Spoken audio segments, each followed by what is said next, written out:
Ola, que tal? Boas tardes. Galicia toma medidas para frear o impacto da guerra de Irán tanto na economía como nos petos das familias. O plan aprobado hoxe polo Consello da Xunta inclúe o investimento de 157 millóns de euros. Case a metade serán para as empresas dos sectores máis afectados. En préstamos do IGAPE para garantir que as empresas teñan liquidez e poidan continuar coa súa actividade, as máis afectadas polo conflito, as que máis interactúan con esa zona, 45 millóns dirixidas a axudas específicas para o sector primario. E ollo se van en coche a Coruña, o acceso pola Avenida da Pasaxe está cortado durante 3 días pola derruba do viaduto do Choac. Así de espectaculares son os traballos para botar abaixo o famoso Scalextric, 38 anos despois da súa inauguración. As obras tamén obrigan a desviar o acceso ao hospital. A noite de Troula acabou cunha gran liorta e cun ferido en Sarria, fíxense. A pelexa na zona de Viños deixou unha persoa trasladada ao hospital Lucus Augusti cunha ferida na cabeza. Os participantes dispersáronse antes de que chegasen os axentes que investigan agora o sucedido. A estas alturas aínda é posible tomar un café por €1. Hai algún bar que mantén ese prezo a pesar de que todo está cada vez moito máis caro. Neste telexornal buscamos locais antiinflación que se esforzan por conter as tarifas. Desde que nasceu o euro, me puse a €1 e está hoy. Hombre, non estás ganando o que ganabas hace 25 años, pero tampouco pierdes. Vendendo cantidad non se pierde. En los deportes seguimos ya a pista a selección española que adestrou esta mañá nas Rozas para a última cita amigable desta quenda de marzo. Os de la Fuente preparan o partido contra Exipto. A cita é mañá ás 9 en Cornellá. O combinado nacional viaxa a Borja Iglesias que agarda unha oportunidade na dianteira neste encontro preparatorio pro Mundial do Brán. E comezamos a semana como rematamos a anterior, ca influencia do anticiclón que queda con nós toda a Semana Santa. Tamén queda o nordés e as temperaturas hoxe cativeiras nas horas centrais do día.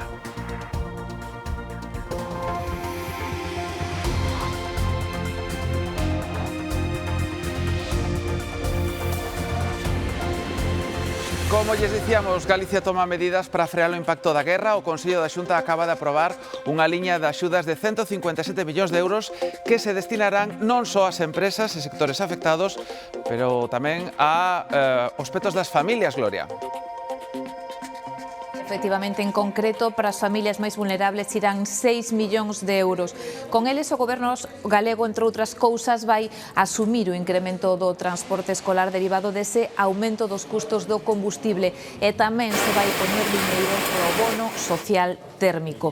Outros 62 millóns de euros irán destinados para préstamos para que as empresas máis afectadas poidan continuar coa súa actividade. Outros 45 millóns de euros para o sector pesqueiro e para o sector agrícola. En total, a Xunta destina 277 millóns de euros para intentar minimizar o impacto da guerra no Oriente Medio. 157 son para estas axudas propias que acabamos de explicar e outros 120 son para achegar, para axudar a cofinanciar as medidas propostas polo Goberno Central. Con este tipo de enerxía. Medidas excepcionais para unha crise excepcional. Galicia activa un plan de 20 accións e 157 millóns de euros para apoiar os colectivos máis afectados pola guerra. A maior parte da contía, 62 millóns, serán para facilitarlles liquidez ás empresas a través de créditos, por exemplo. 45 millóns serán para pesca e agricultura e 23 millóns para reforzar medidas sociais. Están orientadas a soster a actividade económica, a protexer os fogares vulnerables, a reforzar a resiliencia dos sectores produtivos estratégicos da comunidade autónoma. En canto aos apoios ás familias, ademais de axilizar prestacións como a Risga ou o bono social térmico, anuncian: aprobamos moratorias e aprazamentos de alugueiros en casos justificados de vivenda pública para fogares de especial vulnerabilidade económica agravada pola crise. Revisaremos o equilibrio dos contratos públicos de transporte regular escolar para compensar parcialmente o incremento de custo de combustible e que estas subas non se trasladen ao prezo dos servizos. Paquete de medidas, indica Alfonso Rueda, que se suman ao que achega Galicia as que puxo en marcha o Goberno Central. A isto recordo que engadir o máis de 120 millóns de euros que as arcas autonómicas deixarán de ingresar co plan anunciado polo Goberno Central hai algo máis dunha semana. A Xunta insta o Goberno a que reclame en Bruxelas fondos para apoiar os sectores máis afectados como se fixo coa pandemia ou a guerra de Ucraína. O económico da guerra no campo na pesca centra a reunión dos ministros de Agricultura que se celebra hoxe en Bruxelas. Preocupa o encarecemento do prezo dos fertilizantes a consecuencia do peche do Estreito de Hormuz. O ministro Planas pide medidas da Comisión Europea.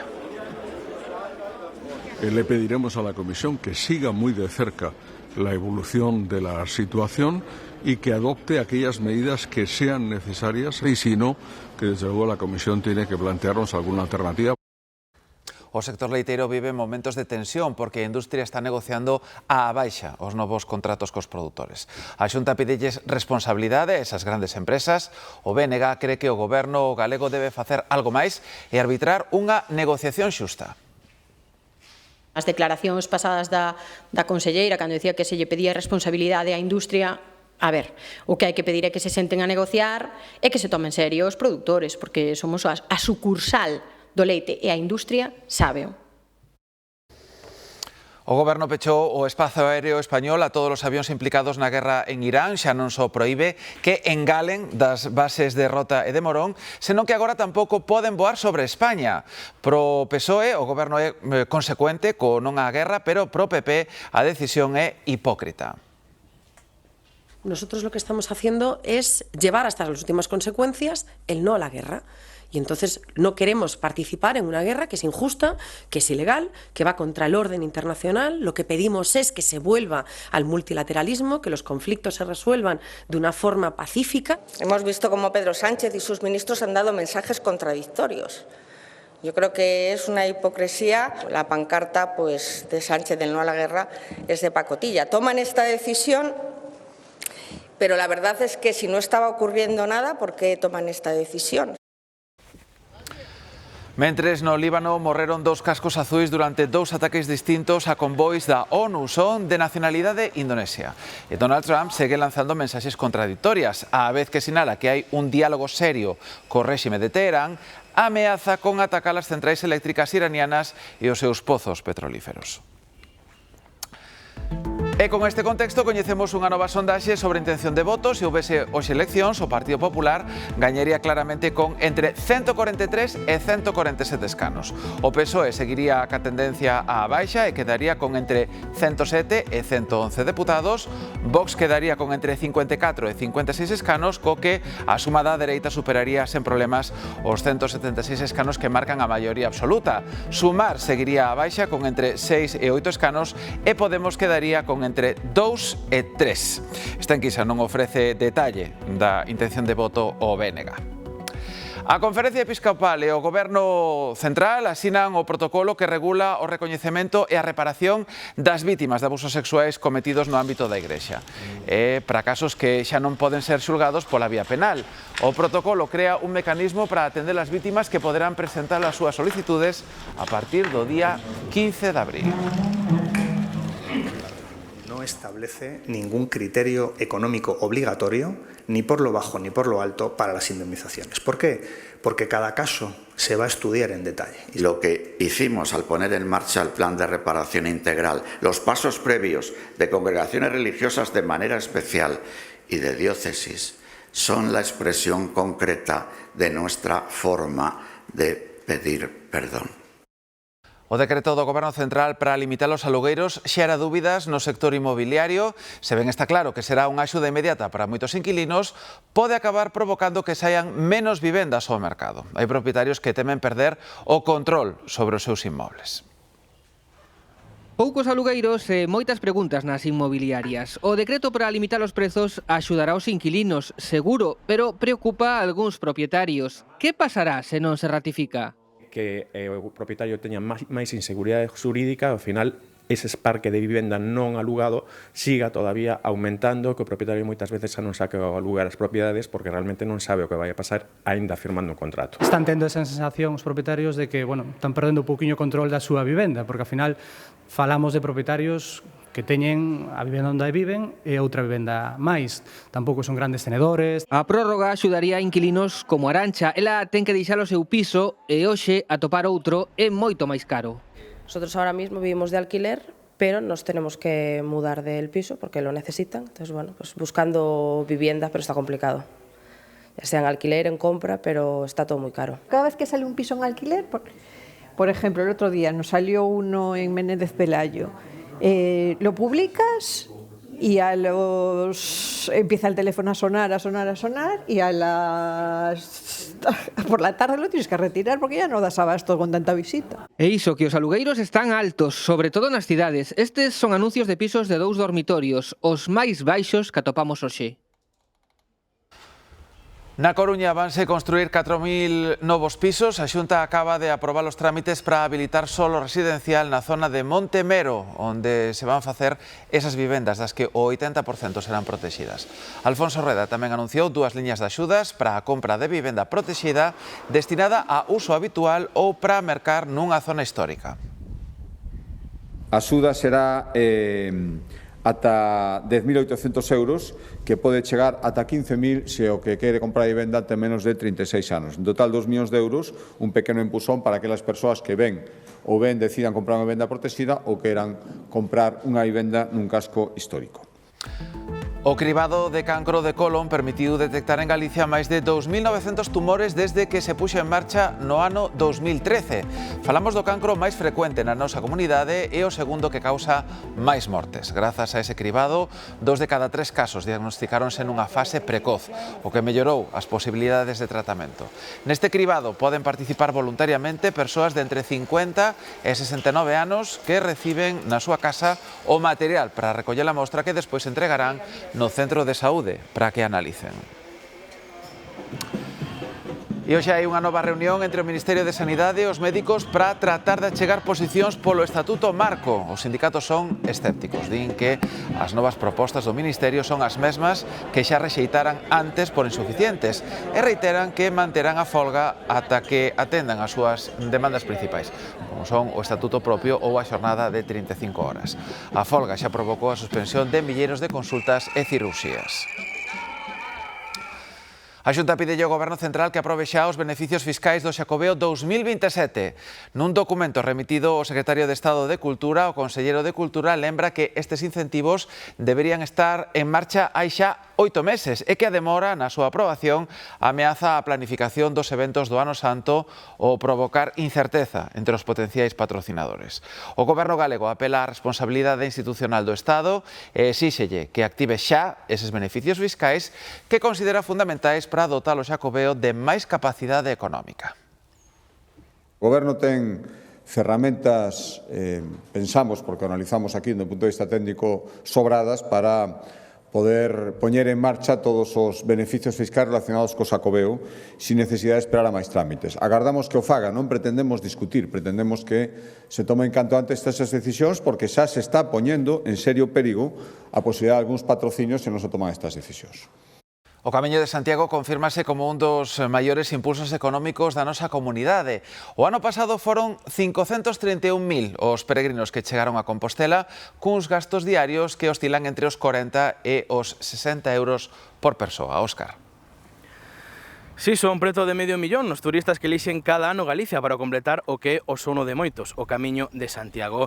Son peregrinos que deixan de media uns 50 euros diarios na nosa comunidade e que, segundo os estudos da Universidade de Santiago, o gasto dun peregrino equivale ao gasto de 2,3 turistas convencionais. Peregrinos que chegan de outros puntos de España, de Alemania, de Corea do Sur ou de Estados Unidos principalmente e que serven para revitalizar a economía de concellos como este, de Portomarín, onde hai varios negocios donde dependen a un 80% ao ano nas súas contas deste tipo de turista. Uns negocios que notan e moito datas como as da Semana Santa. Nestes días resulta xa complicado coller plaza en albergues máis alá do mediodía. Uns negocios que ven a chegada do camiñante como un impulso ás contas anuais. Gustou en torno, eu creo que 80-85% da facturación que temos é do nivel de peregrino. En concellos como o de Portomarín, os peregrinos supoñen unha parte fundamental da economía local. Chegan a ter días en que son máis os de fora que os de dentro. Somos un concello do rural de Galicia con 1.300 habitantes e que dispoñemos de 2.700 plazas de aloxamento. Entre os peregrinos a idea é clara, non existe mellor plan que facer o Camiño de Santiago. Os servicios atópanse nun bo estado, a experiencia queda para toda a vida e, ademais, os gastos non son tan elevados. Como venimos dos, unos 50 euros, por ahí. Al final yo vengo de sitio de sierra porque soy extremeño, soy del norte de Extremadura, de la Sierra de Gata, y prefiero esto a lo que es la playa. Neste 2026 notase tamén que nos atopamos nas portas do Xacobeo 2027. Os propietarios dos albergues e os comerciantes do Camiño esperan que sexa un ano histórico para o turismo de Galicia. Na Coruña complícase o tráfico nos próximos días. As obras para tirar abaixo o viaduto do Choac obrigan a cortar a entrada á cidade pola avenida da Pasaxe e a desviar o acceso do hospital. Nuria. Sí, o famoso escalestri, Carlos, que dende o ano 98 un dos principais accesos ao Choac despídese hoxe da cidade da Coruña. As 8 da mañá comezaban os traballos de demolición do treito central do viaduto que está xusto en riba desta estrada AC12 que tivo que ser cortada para facilitar os traballos. Como dicimos, será o xoves cando se prevé que se reabra o tráfico e a demolición vai a continuar co seguinte lazo que xa non está en riba da estrada, por tanto non compromete a circulación. Os traballos vanse demorar neste caso durante o mes de abril e escolleuse este primeiro treito da Semana Santa para realizar os traballos porque durante este tempo hai xente de vacacións, hai por tanto menos circulación do habitual. O que sí é certo é que dende primeira hora da mañán hai moita expectación, moitos curiosos que quixeron achegarse ata aquí para brindar o seu adeus a un símbolo da cidade. Un total de 40 operarios traballan sen descanso para botar abaixo en 72 horas o que foi un dos principais accesos ao complexo hospitalario da Coruña durante case 40 anos. Vide a verlo e já está. Eu pasei por aí, eran as 10 ou 9 e pico 10, e non estaba aberto, claro. Se que cortaron, pasei ahora andando. Sí, van ben. Os traballos comezaron coa medianoite e avanzan máis rápido do previsto. A maquinaria traballa sen pausa desmontando cada un dos vans do viaducto, sen boaduras. A intención é ter desmontada a parte que afecta ao tráfico sobre a AC12 para poder reabrir esta vía a circulación o próximo xoves. Seleccionar estes 3 días, previsiblemente, porque teníamos esa información de que se podería reducir o tráfico entre un 20 e un 25%. Estamos falando de que son días donde non hai colexio, donde non hai universidade. A demolición do vello viaducto é necesario para poder avanzar nos accesos ao novo Choac. Que estamos a facer unha estrutura, un investimento importante ao novo hospital de 500 millóns de euros. Era necesario tamén ter unhas infraestructuras de mobilidade acorde ao que vamos a ter. Os desvíos alternativos e o control do tráfico están garantindo a circulación sen incidencias nos accesos á Coruña. A que reabre pola Semana Santa é a autoestrada do Val Miñor o seu paso por Gondomar que pecharon en febreiro polos estragos dos temporais. Iso sí, as obras retomaránse o 6 de abril. Mar Novas. Os traballos avanzan na A57, a autoestrada do Val Miñor, e xa poden circular os coches sentido Baiona nestes kilómetros entre o 15 e o 17 nos dous sentidos para facilitar a mobilidade na zona, con milleiros de visitantes nestas datas. Os fortes temporais do inverno provocaron un derrubamento que mantivo a vía cortada dende febreiro ata agora. Os traballos retomaránse de novo o 6 de abril e por seguridade volverase a cortar o tráfico un carril sentido Baiona nestes 2 kilómetros. A actuación en total terá un custe de 110.000 euros. A partir do vindeiro 13 de abril comezarán a funcionar a través do programa Liña Conecta Rural 2 liñas de transporte por estrada que van conectar os concellos de Portas, Moraña e Campo Lameiro con Pontevedra. O servizo é de balde, un proxecto que lles vai facilitar aos cidadáns do rural a conexión ca capital da provincia. A Deputación, lóxicamente, axudando os concellos, neste caso a 3 concellos pequenos, pois pon unha serie de líneas e de frecuencias que vai a posibilitar que moitos veciños que tiñan dificultades para poder acceder a determinados sitios ou vir á capital da provincia, pois teñan moitas máis facilidades. E ollo que neste luns de Semana Santa 12 aeroportos españois viven unha xornada complicada pola folga indefinida dos traballadores de terra dunha das empresas que presta ese servizo. Nalgúns deses aeroportos, entre eles o de Madrid e Barcelona, os pasaxeiros tiveron que sufrir longas ringleiras de espera. Tamén houbo algúns atrasos. Os aeroportos galegos non están afectados directamente, aínda que si poderían verse prexudicados os pasaxeiros que viaxen a Galicia desde eses 12 aeroportos onde si hai folga. E tamén está previsto que se produzan importantes ringleiras nos controis de seguridade dos aeroportos de toda a Unión Europea, con agardas, atención, de ata 2 horas. Por que motivo, María Calvo? Pois o principal motivo é a entrada en funcionamento do novo sistema europeo de control fronteirizo. Trátase dun rexistro digital para viaxeiros de fora da Unión que inclúe datos biométricos como pegadas ou recoñecemento facial. Ata agora podía flexibilizarse en momentos de saturación, pero esa fase remata a comezos de abril e pasará a aplicarse ao 100%, coincidindo xusto coa Semana Santa, unha das épocas do ano con máis movimento nos aeroportos. Xa ven o bule detrás de aquí no aeroporto de Bruxelas. E a isto súmase, como sempre, fallos técnicos e falta de persoal. Por iso os aeroportos europeos xa prevén ringleiras de máis de 2 horas para pasar os seus controis de seguridade. Houbo unha operación antidroga espectacular en augas de Cádiz. A Garda Civil interveu case 5 toneladas de haxix e detivo 4 persoas nun operativo que permitiu apresar unha narcolancha. A operación comezou fronte ás costas de Huelva, onde varias patrulleiras intentaron interceptar a embarcación. Comezou unha fuxida con manobras moi perigosas da narcolancha, da que saíu despedido un ocupante. Quedou estabilizado o incendio forestal que arrasou 436 hectáreas en Sierra Espuña, en Murcia. O forte vento está dificultando os labores de extinción aos que se sumou a UME. O Parque Natural de Sierra Espuña intenta recuperar a calma tras asegurar a estabilidade da área afectada. Porén, o forte vento de compoñente norte está a dificultar significativamente os labores de extinción, o que levou o goberno da comunidade a activar nivel 2 para incendios graves. A UME supervisou durante a noite os 17 kilómetros do perímetro con dron, sen detectar frontes activas nin puntos quentes. Sobre todo en el tema del perímetro, en focos que quedaban todavía por ahí calientes, y una noche intensa de mucho trabajo y muchos nervios. Como medida preventiva, onte desaloxaron un grupo de 80 scouts e os seus 14 monitores. No lugar permanecen as brigadas forestais e de intervención rápida para consolidar e evitar que reviva. E temos unha noticia de última hora, un accidente de tractor que deixa un falecido en Vilamartín de Valdeorras nunha leira dun lugar chamado Córgomo. Non é o único accidente mortal que se rexistra nas últimas horas na provincia de Ourense. En Ríos morreu un motorista de 48 anos, levaba casco, pero saíulle despedido. Andrea Otero. Sí, efectivamente, foi onte a última hora da tarde contra as 8:15 nesta estrada entre as Ferreiras e Romariz. Un home deste concello ourensán de Ríos saía da vía cando circulaba na súa moto e batía contra este valo de seguridade da estrada. Aínda que levaba o casco de seguridade, nese momento o forte impacto fixo que saíse disparado e que falecese no acto. Outro accidente deixou unha muller ferida grave esta mañá en Vilamarín, preto da cidade de Ourense. A vítima cruzaba a carón dun paso de peóns cando a levou por diante unha furgoneta de matrícula portuguesa. O impacto foi tan forte que desprazou a muller varios metros.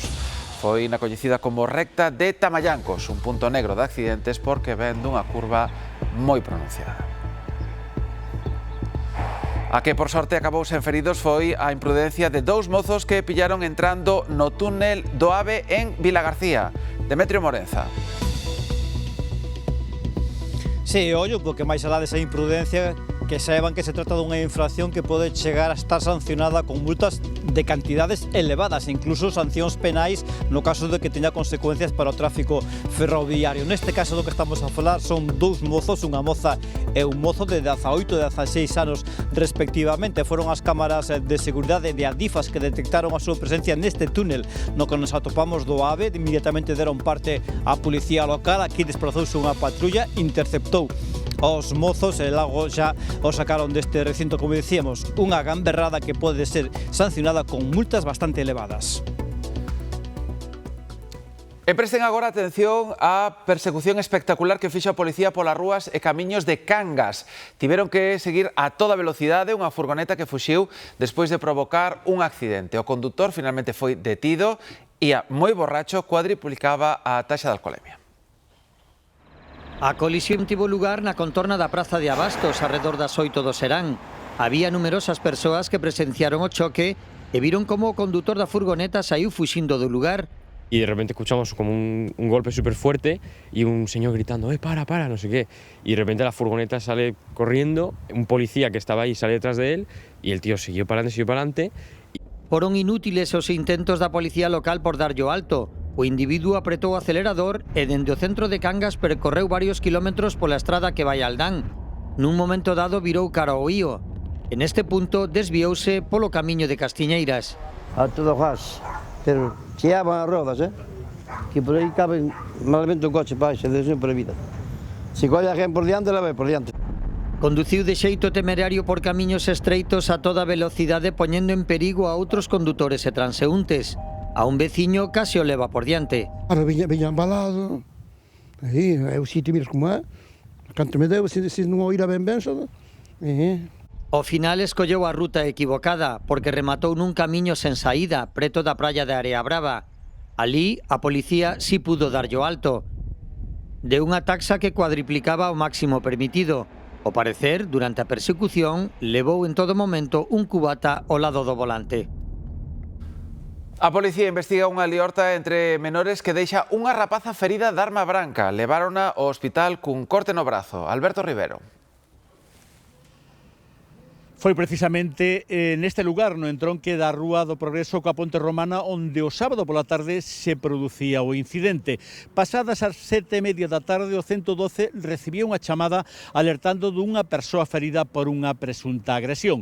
Segundo a axencia de noticias Europa Press, as dúas persoas implicadas son menores de idade, rapazas e coñecidas entre elas. Unha delas recibiu unha ferida por arma branca nun brazo. Foi trasladada ao complexo hospitalario Universitario de Ourense. Ali aplicáronselle puntos de sutura. A Policía Nacional investiga os feitos por unha denuncia presentada ante este estamento. E houve unha liorta nocturna con varios implicados en Sarria. Unha persoa tivo que ser trasladada ao hospital para que atendesen dunha ferida na cabeza. A refrega tivo lugar nesta rúa de Sarria, onde comparten espazo varios locais de ocio. Na liorta vironse implicadas numerosas persoas. Berros, empurróns e xente polo chan.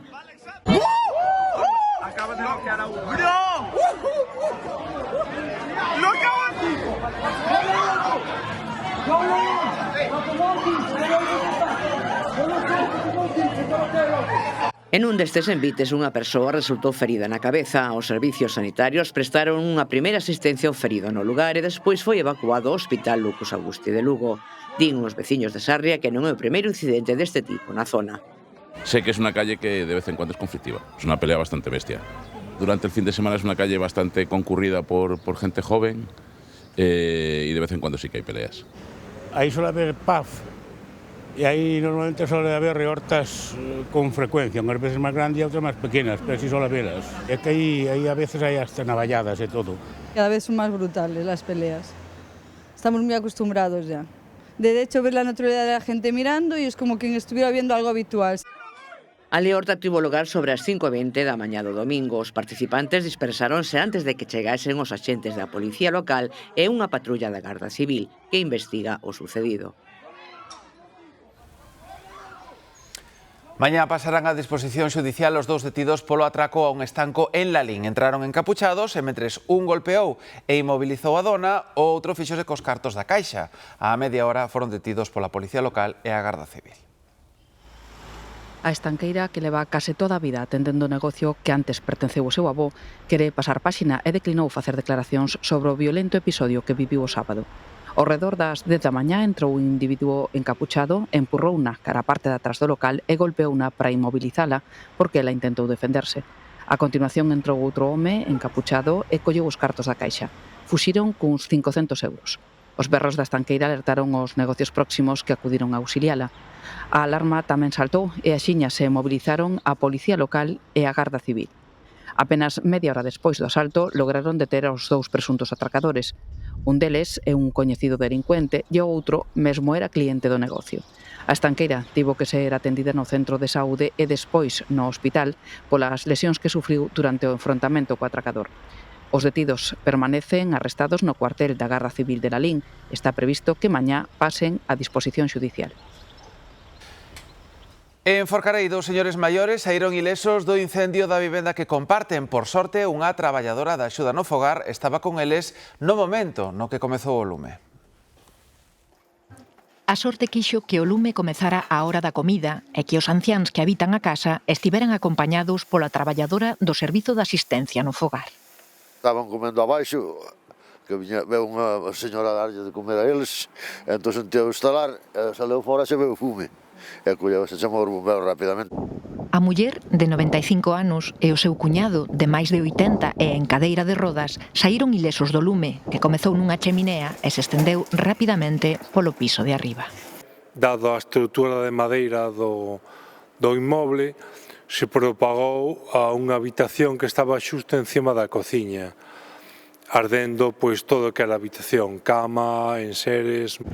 O vento complicou a tarefa dos bombeiros que traballaron día e noite na extinción.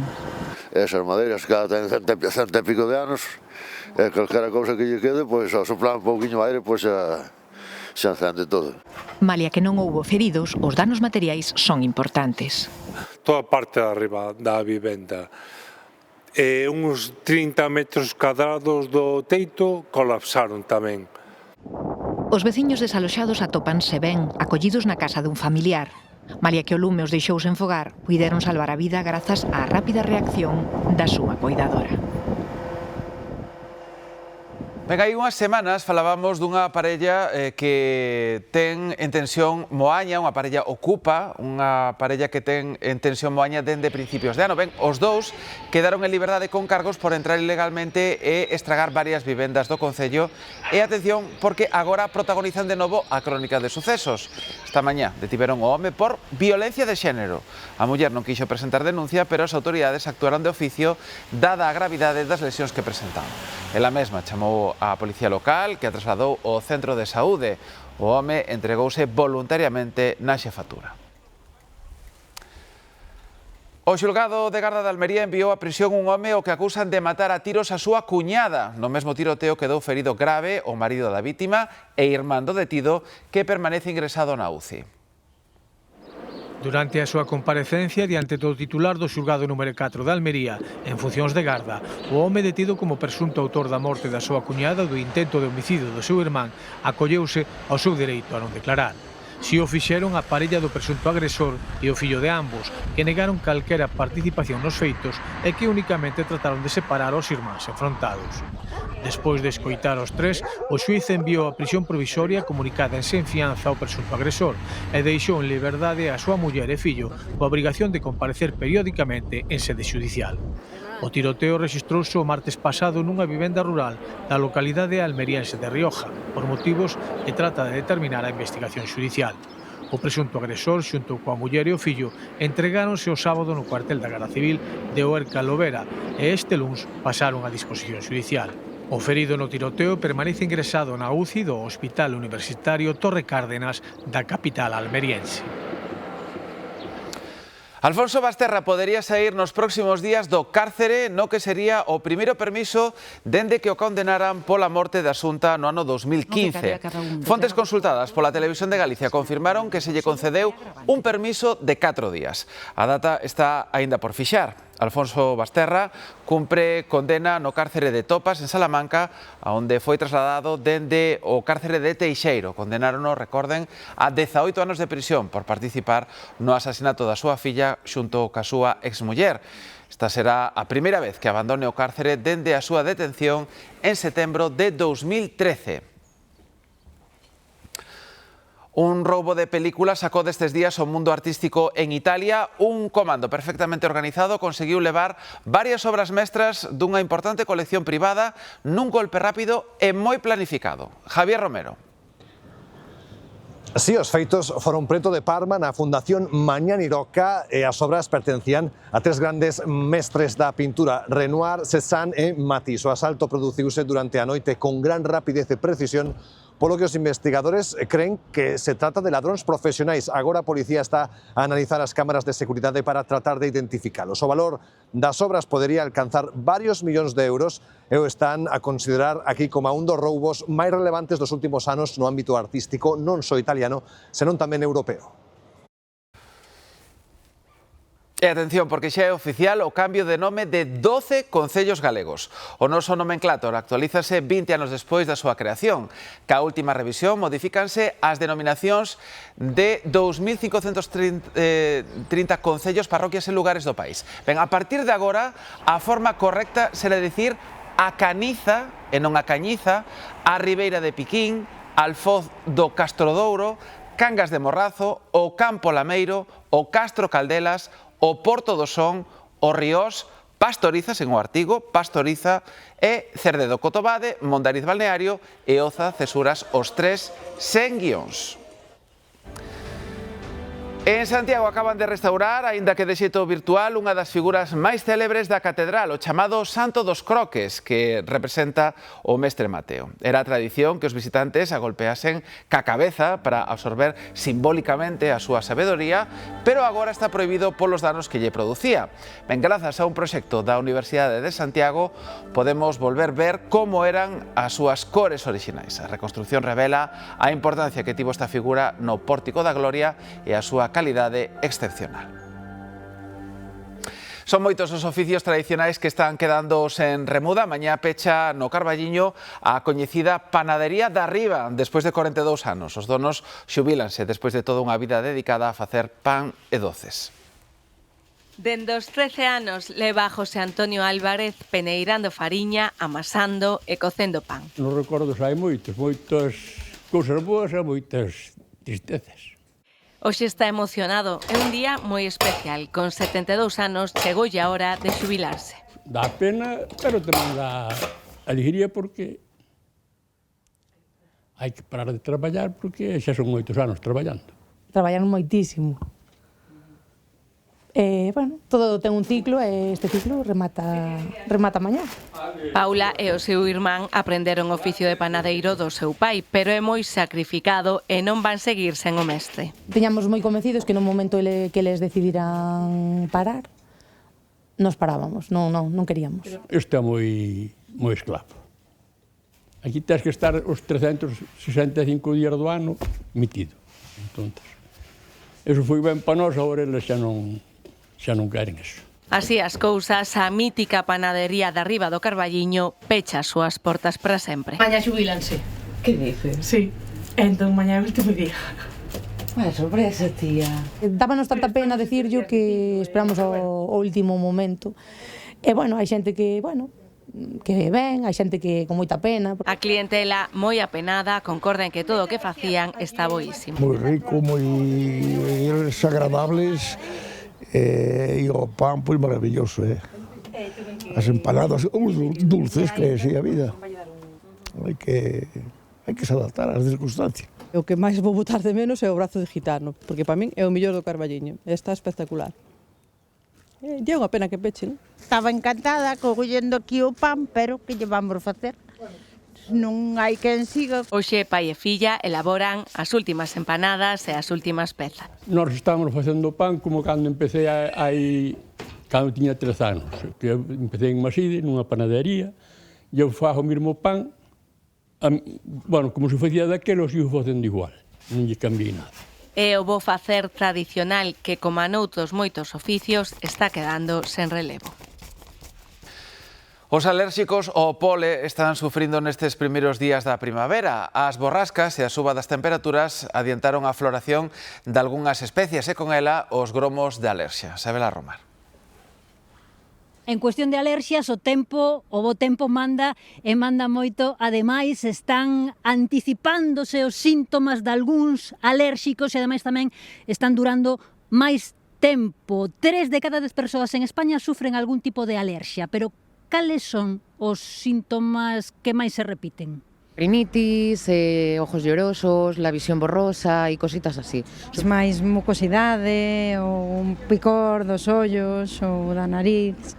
Unha das dúbidas que se repiten nas consultas dos alergólogos é como se distingue un resfriado común dun proceso de alerxia. Sobre todo la alergia pica. Si uno tiene picor de nariz, picor de ojos, picor de paladar o de oídos, normalmente eso suele ser más síntomas de alergia que de catarro.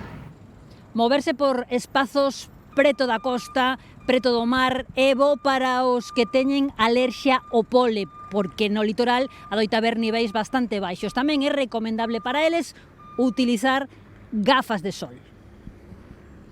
Los ojos secos del aire, del viento y de la humedad. Por eso llevo las gafas. Tomar, un inhalador, porque además son asmáticos.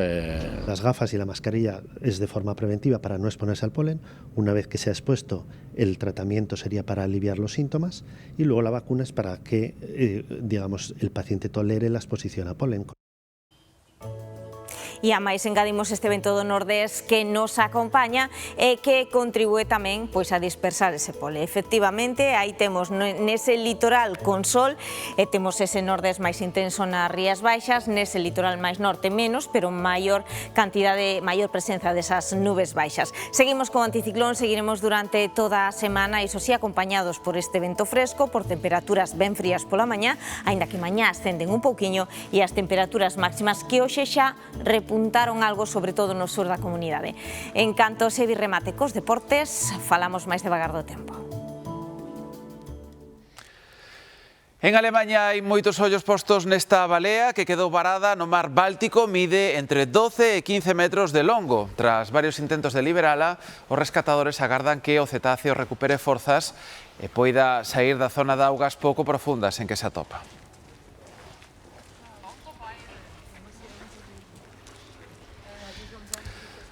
A última vez que estivemos na Lúa foi en 1972. Xa choveu. Pasado mañá, a NASA pretende volver a ela a través da misión Artemis. A idea é que 4 astronautas sobrevoen a cara oculta da Lúa durante 10 días antes de regresar á Terra.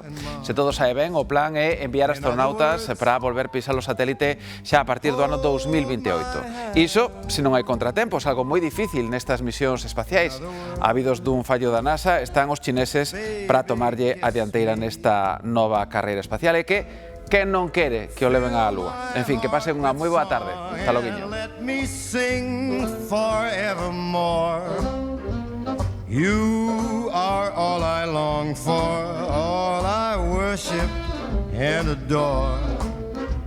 In other words, please be true. In other words, I